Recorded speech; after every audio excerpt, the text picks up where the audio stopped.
Emma Walsh checked her phone for the fifth time as the subway lurched to a halt between stations. She was already running late for her first major presentation at Sterling Media Group. And now this. The lights flickered in the stalled car as passengers groaned collectively. She closed her eyes and took a slow, steady breath, trying to calm the anxiety creeping up her chest. This presentation was everything. 6 months of research on consumer behavior trends, dozens of late nights analyzing data, countless revisions to make it flawless. She had poured her soul into this project, and being late was not part of the plan. 20 agonizing minutes later, the subway jerked back to life. Emma practically ran through the station, her heels clicking rapidly against the tile floor. When she emerged onto the street, her heart sank. Dark clouds had rolled in, turning the morning sky an ominous gray. The first drops of rain began to fall as she hurried toward the towering glass building that housed Sterling Media Group. But within seconds, the sky opened up completely. Rain poured down in sheets so thick she could barely see 2 feet ahead. She tried to run faster, but it was useless. By the time she reached the building, she was absolutely drenched. Water dripped from her hair, her white blouse clung to her skin, and her gray pencil skirt was plastered to her legs. Emma stood in the marble lobby, shivering and mortified. A small puddle formed beneath her feet. The security guard looked up from his desk with a mixture of sympathy and amusement.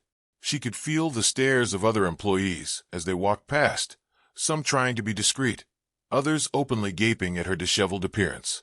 Her carefully applied makeup was streaking down her face, and her presentation notes were a soggy mess in her bag. Emma forced herself to walk toward the elevator, trying to maintain whatever dignity she had left. She needed to get to her desk, find something dry to wear, maybe salvage this disaster before her presentation in an hour. The elevator doors opened, and she stepped inside, pressing the button for the 15th floor where the marketing department was located. As the doors began to close, a hand shot through to stop them. Emma looked up and felt her stomach drop. James Sterling stepped into the elevator, the CEO of Sterling Media Group, the man whose company employed over 3,000 people, the person she had only ever seen from a distance during company-wide meetings, was now standing 3 feet away from her. He was impeccably dressed in a charcoal suit that probably cost more than her monthly rent. His dark hair was perfectly styled, his presence commanding the small space entirely. Emma wanted to disappear. Of all the times to run into the CEO, it had to be when she looked like a drowned cat. James pressed the button for the executive floor, then turned slightly. His gaze fell on her, and Emma watched his expression shift from polite indifference to something else, something she could not quite read. His eyes moved from her face down to her soaked clothing, and she saw his jaw tighten almost imperceptibly. The elevator ride felt eternal.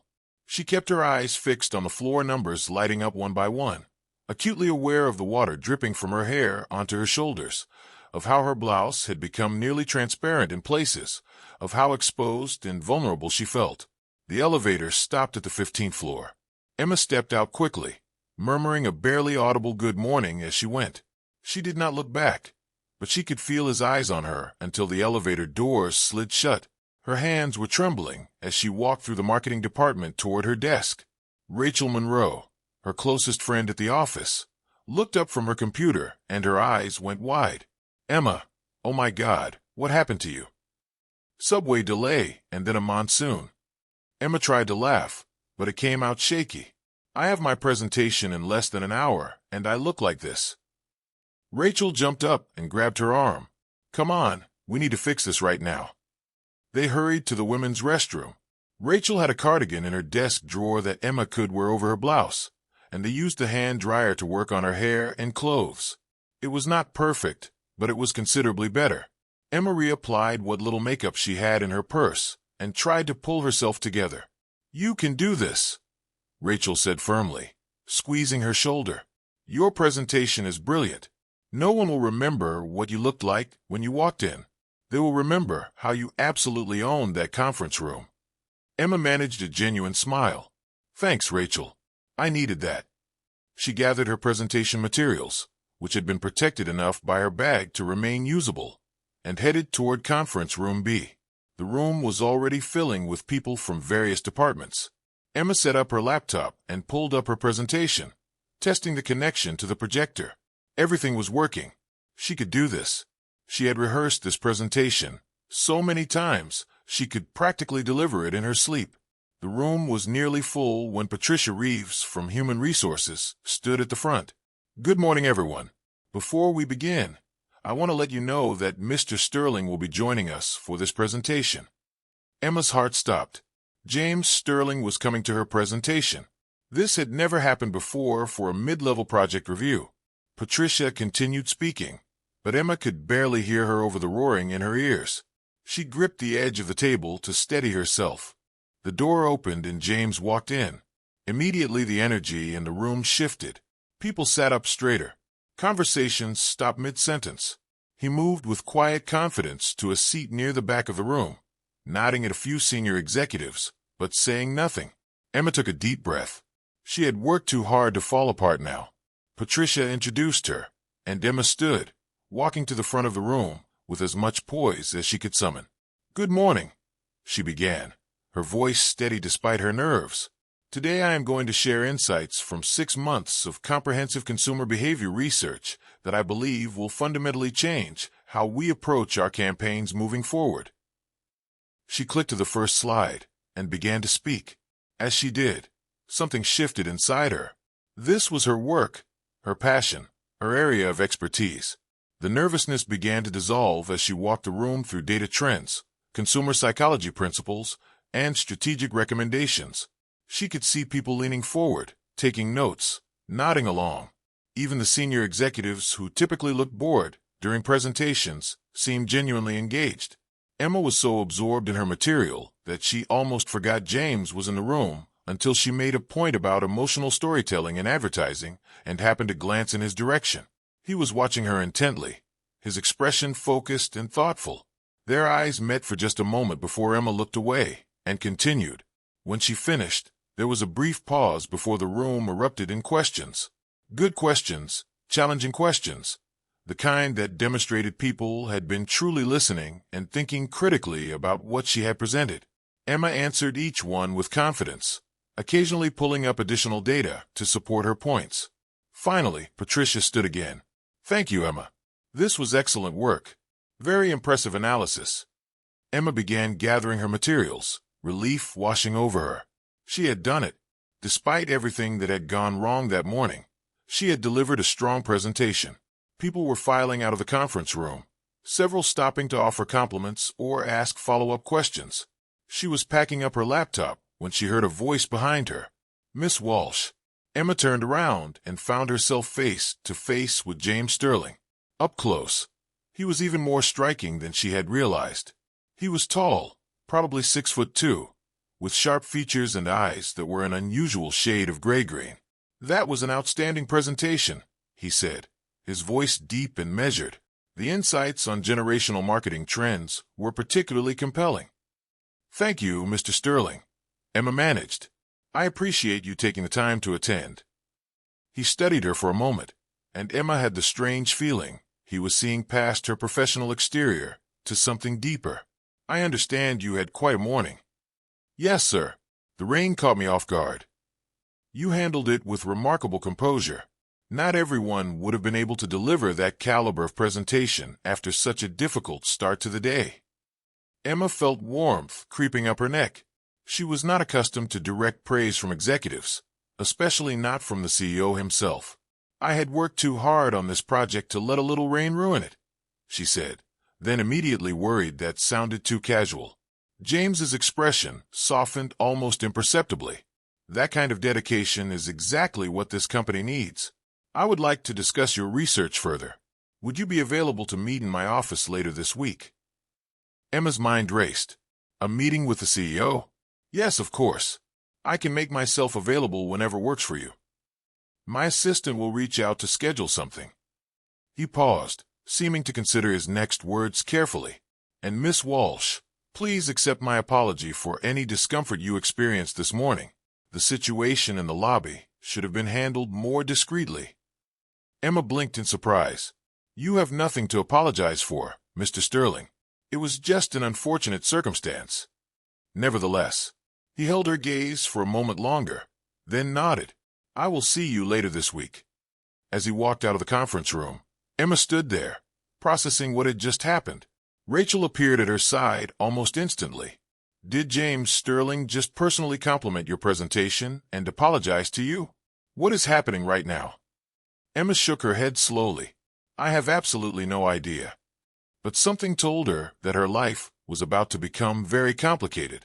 The meeting with James Sterling was scheduled for Thursday afternoon. Emma spent the next 2 days in a state of nervous anticipation, second-guessing every outfit choice and rehearsing potential talking points. Rachel noticed her distraction immediately. You are overthinking this, she said on Thursday morning as they grabbed coffee in the break room. He wants to discuss your research. You know your research inside and out. Just be yourself. Easy for you to say, Emma replied, stirring her coffee absently. You are not about to sit in a room alone with the most intimidating man in the entire building. Rachel raised an eyebrow. Intimidating? Is that what we are calling tall, handsome billionaire CEOs now? Emma felt her cheeks flush. That is not what I meant. Of course it is not. Rachel grinned. Just remember to breathe and try not to stare too much at those eyes of his. I have heard they are quite something up close. At precisely 3 o'clock, Emma stood outside James Sterling's office on the top floor. The space up here was entirely different from the rest of the building. Everything was sleek and modern, with floor-to-ceiling windows offering a breathtaking view of the city. His assistant, a composed woman in her 50s named Claire, smiled warmly at her. Mr. Sterling is ready for you. Go right in. Emma knocked softly on the partially open door.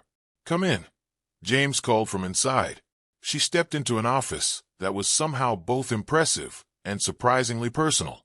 Yes, there was the massive desk and the expensive furniture, but there were also bookshelves lined with well-worn volumes, a few framed photographs, and artwork that suggested genuine taste rather than mere expensive decoration. James rose from behind his desk as she entered. Miss Walsh, thank you for coming. Please have a seat.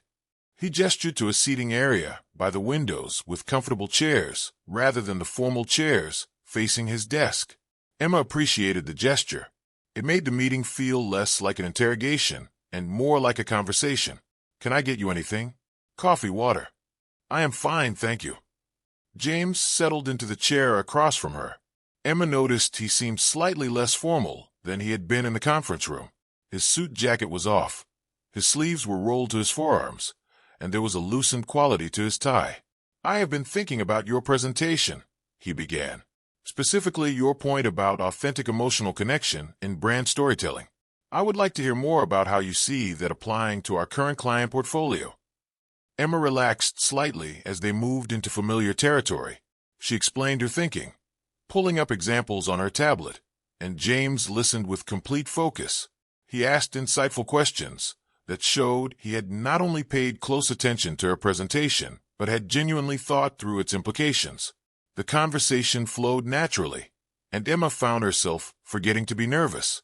This was what she loved about her work, this kind of strategic thinking and creative problem-solving. An hour passed without Emma realizing it. James glanced at his watch and looked faintly surprised. I did not mean to keep you this long.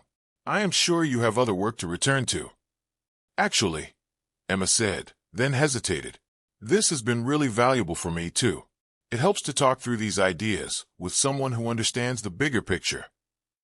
James studied her with an expression she could not quite read. You have a gift for this work, Miss Walsh. The kind of instinct that cannot be taught. Have you thought about where you want your career to go? Emma considered the question. I love what I do now, but eventually I would like to lead campaigns from conception to execution, to have more creative control and strategic input. That is a reasonable goal, and based on what I have seen, an entirely achievable one. He paused. I hope you know that your work is genuinely valued here, Emma. The use of her first name sent an unexpected flutter through her chest. Thank you, Mr. Sterling. That means a great deal coming from you. Please call me James, at least when we are discussing work privately like this. Emma nodded, trying to ignore the way her pulse had quickened. Over the following weeks, these meetings became a regular occurrence. James would call her up to discuss various projects, get her perspective on potential campaigns, or simply bounce ideas around. Emma knew people were starting to notice. She could feel eyes following her when she went to the executive floor, could hear whispers that stopped the moment she entered a room. Rachel cornered her in the bathroom one afternoon. "People are talking, Emma. They are saying James Sterling has a favorite." Emma felt her stomach twist. "I am just doing my job, Rachel. He asks for my input on projects, and I provide it." "I know that, and you know that, but you need to be careful. Office politics are brutal, especially when it involves the CEO." Emma knew Rachel was right, but she also could not deny that something was developing between her and James, something that went beyond professional respect. It was in the way his eyes would linger on her face when she was explaining an idea, the way their hands would accidentally brush when reaching for the same document, the way conversations would drift from work topics to personal ones, each learning about the other's life in small, careful increments.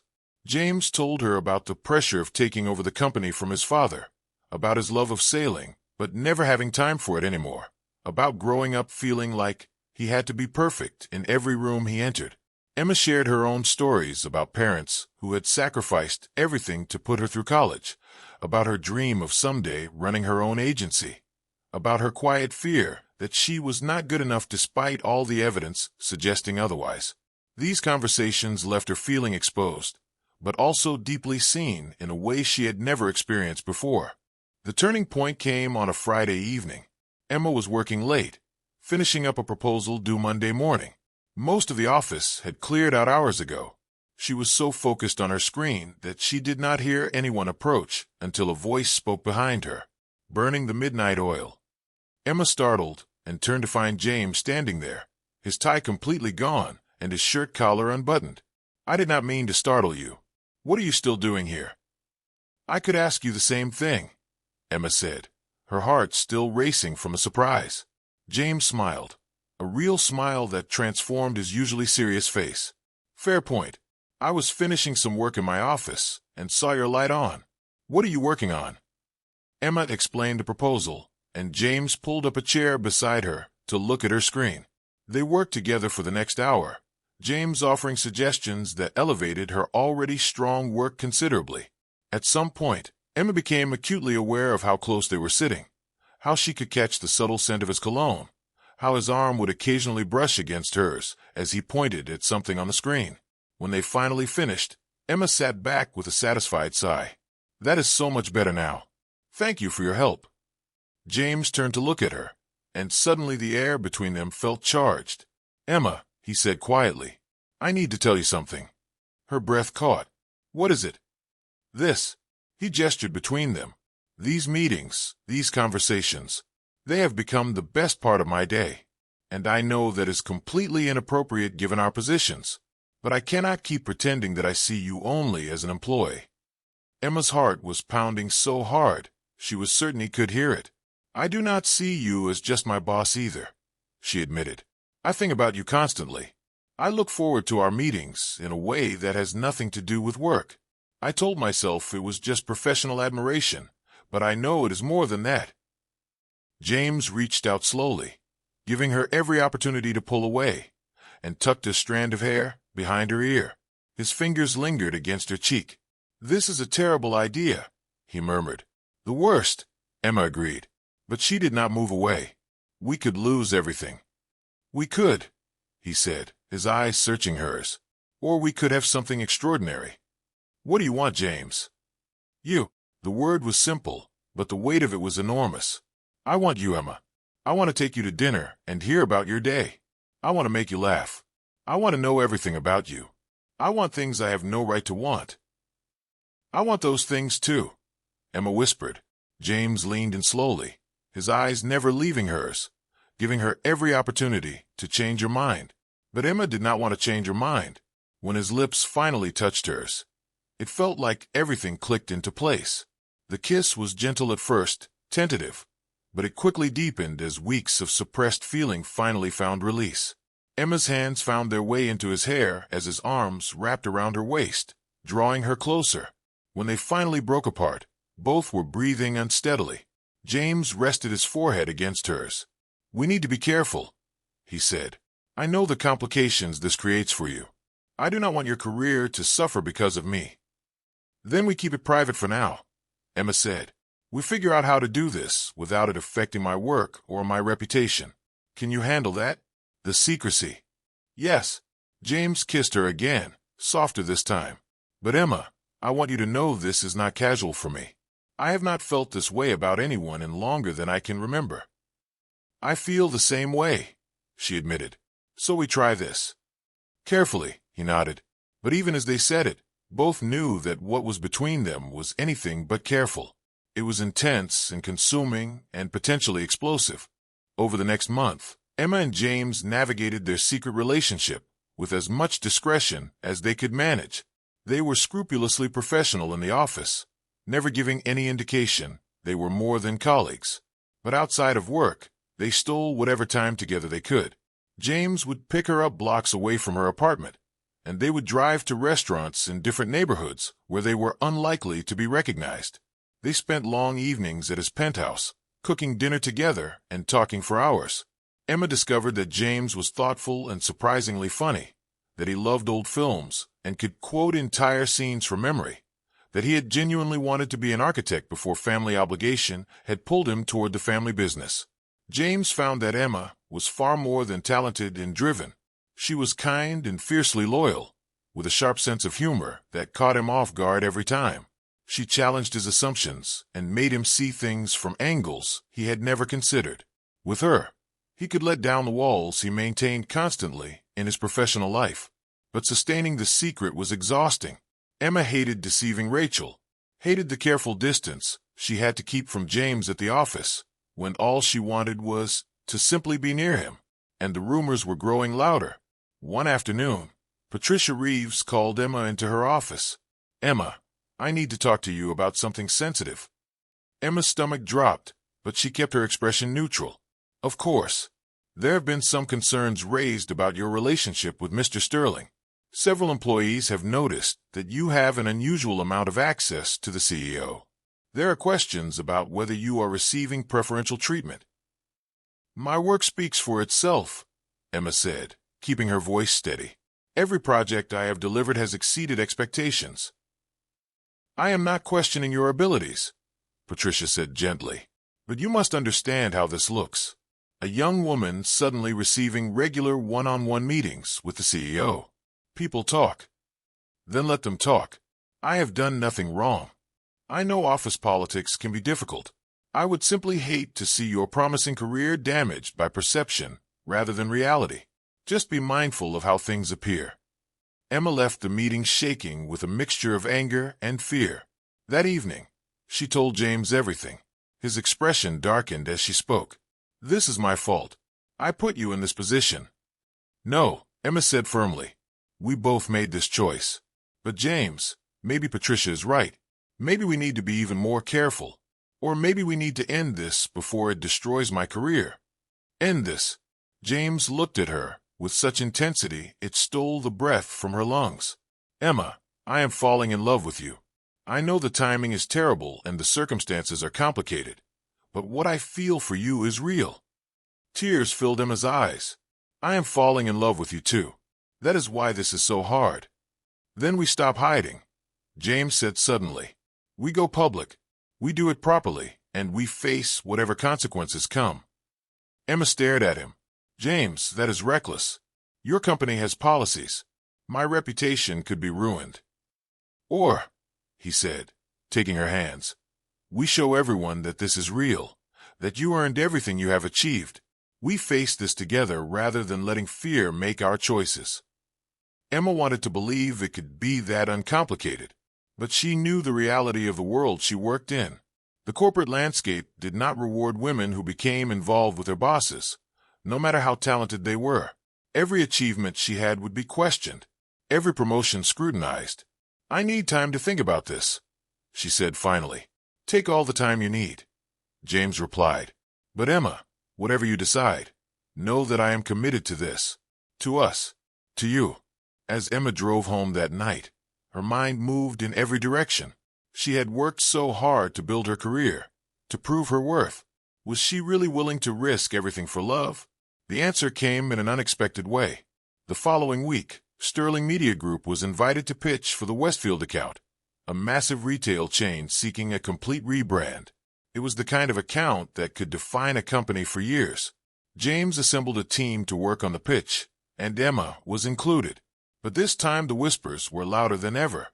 Of course she got picked. Everyone knows why. Emma heard the comment from Taylor Morrison, a senior strategist who had been with the company for 8 years. She turned to face him directly. "I got picked because my consumer behavior research is directly relevant to retail rebranding," she said calmly. "If you have concerns about my qualifications, I am happy to discuss them." Taylor had the grace to look embarrassed, but said nothing more. Still, Emma knew things would only worsen unless something changed. The pitch team worked around the clock for 2 weeks.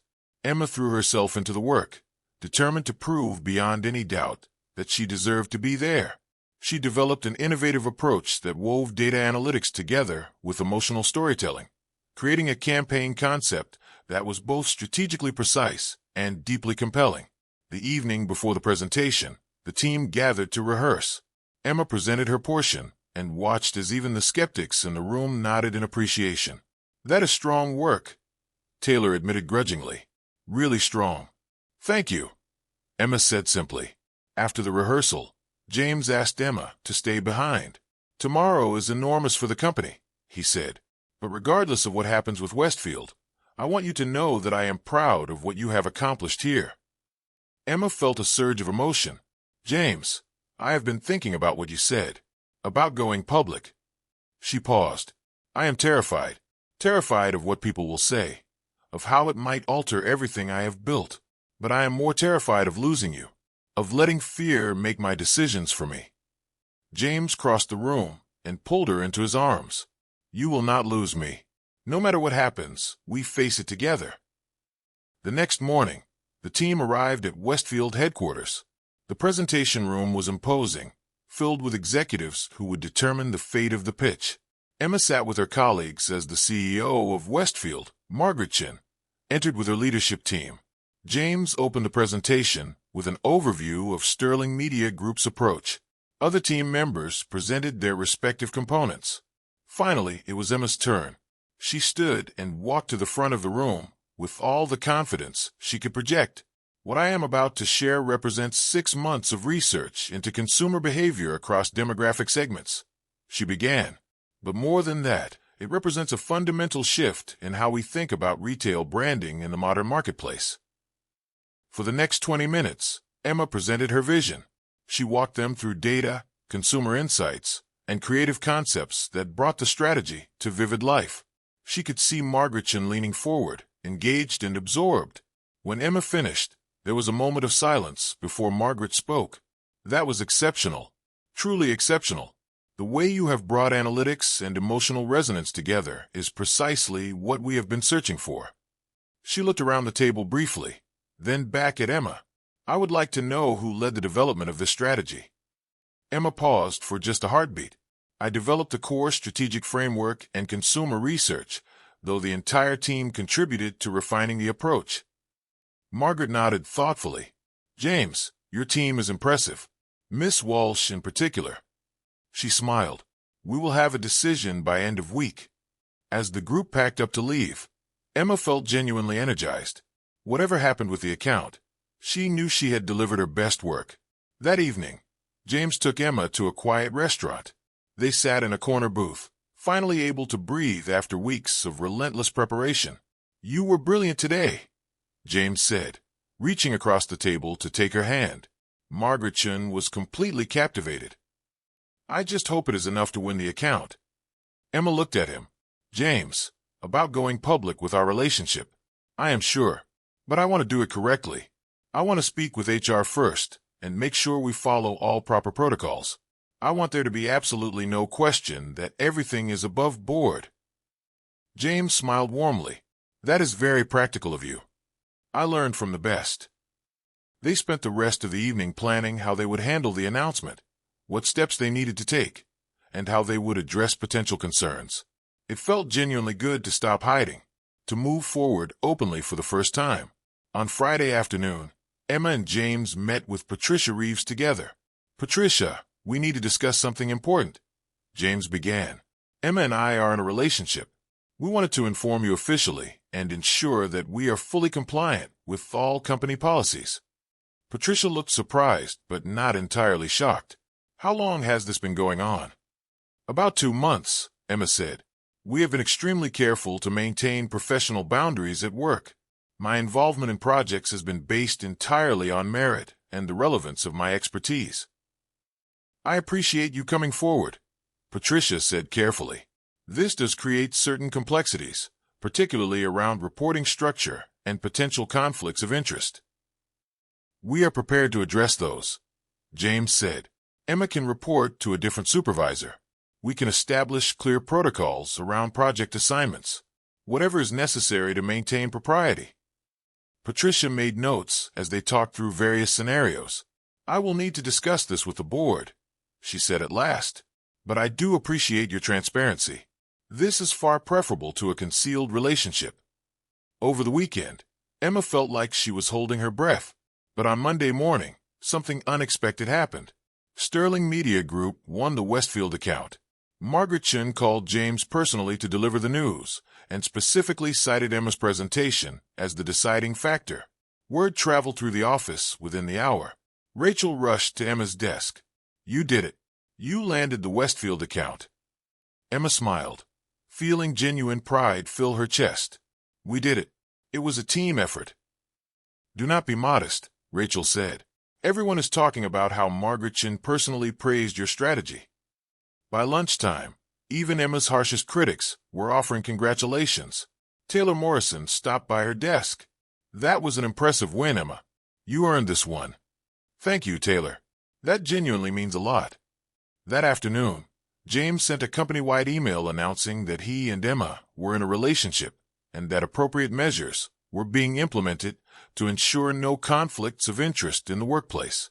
Emma would now report directly to the chief marketing officer rather than through her previous chain of command. Emma watched her inbox fill with responses. Most were supportive or neutral. A few were clearly skeptical. But what mattered most was that it was finally in the open. That evening, James picked Emma up from work for the first time in plain view, right in front of the building where anyone could see. "How does it feel?" he asked as they drove toward his apartment. "Scary," Emma admitted, "but also freeing. I am tired of concealing how I feel about you." "Good, because I plan to tell everyone who will listen." Over the next several months, Emma proved herself again and again. She led the Westfield campaign to remarkable success, driving a 20% increase in customer engagement for the retail chain. She developed strategies for 3 other major clients that exceeded every performance benchmark set for them. When promotion time arrived, Emma was elevated to senior strategist, a decision supported unanimously by the leadership team on the strength of her results alone. The office chatter faded as it became undeniably clear that Emma's relationship with James had no bearing on her professional success. She was simply exceptional at what she did. 1 year after that rainy morning when Emma had stumbled into the lobby, soaking wet and mortified, James brought her back to that exact spot. "What are we doing here?"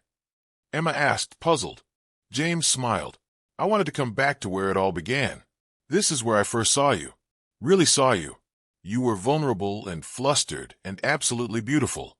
And something in me recognized you, even then." Emma felt tears rise in her eyes. "I thought that was the worst morning of my life." "It turned out to be the best," James said. "And I want every morning for the rest of my life to begin with you." He dropped to one knee right there in the lobby, where a year ago she had stood dripping and humiliated. "Emma Walsh, you are the smartest, strongest, most remarkable woman I have ever known. You challenge me to be better. You make me laugh. You make me feel like the luckiest man alive. Will you marry me?" Emma did not hesitate. "Yes, yes, absolutely yes." As James slipped the ring onto her finger and rose to kiss her, Emma understood that sometimes the worst moments lead to the most extraordinary outcomes. Sometimes getting caught in the rain delivers you exactly where you are meant to be. The lobby had quietly filled with colleagues who had somehow learned of the proposal. They erupted in applause and cheers. Rachel was openly crying. Even Patricia Reeves was smiling. Emma looked around at all these people who had witnessed her journey, from that mortifying first morning to this perfect moment. She had faced doubt and proved herself. She had risked everything for love and discovered she did not have to choose between her career and her heart. She could have both. 6 months later, Emma walked down the aisle toward James, wearing a dress that was elegant and perfect and nothing like the waterlogged clothes of that rainy morning. As she reached him and took his hands, James whispered so only she could hear, "You are still the most beautiful thing I have ever seen, rain-soaked or otherwise." Emma laughed through happy tears. "I love you. I love you too. Always." They exchanged their vows before family and friends, promising to support each other's dreams, to face every challenge side by side, to never stop growing. When they were pronounced married and James kissed her, Emma felt completely whole. This was her happy ending, but it was also a beginning of a life built on mutual respect, genuine love, and the courage to fight for what truly mattered. Years later, when people asked Emma about her success, about how she became Chief Marketing Officer of Sterling Media Group, about how she built a reputation as one of the most innovative minds in the industry, she would always credit hard work and determination. But privately, she knew that meeting James had been just as significant, not because he had handed her opportunities, but because he had believed in her so completely that she finally learned to believe in herself in the same way. And when young women starting their careers asked her advice about navigating office politics or balancing ambition with personal life, Emma would tell them the truth. Work hard. Prove yourself beyond any doubt. Do not let fear make your decisions. And never apologize for wanting everything. You can have a brilliant career and a great love. Sometimes they arrive together in the most unexpected ways. Sometimes they begin with a rainy morning, a ruined outfit, and a moment of vulnerability that quietly changes the entire course of your life. Emma Walsh Sterling had learned that the storms you never see coming sometimes bring exactly what you need. And she would not change a single moment of how her story unfolded, from that first mortifying encounter to this beautiful life she had built. It was all worth it. Every challenge, every doubt, every risk. Because in the end, she had not just found love. She had found herself. And that was the greatest success of all.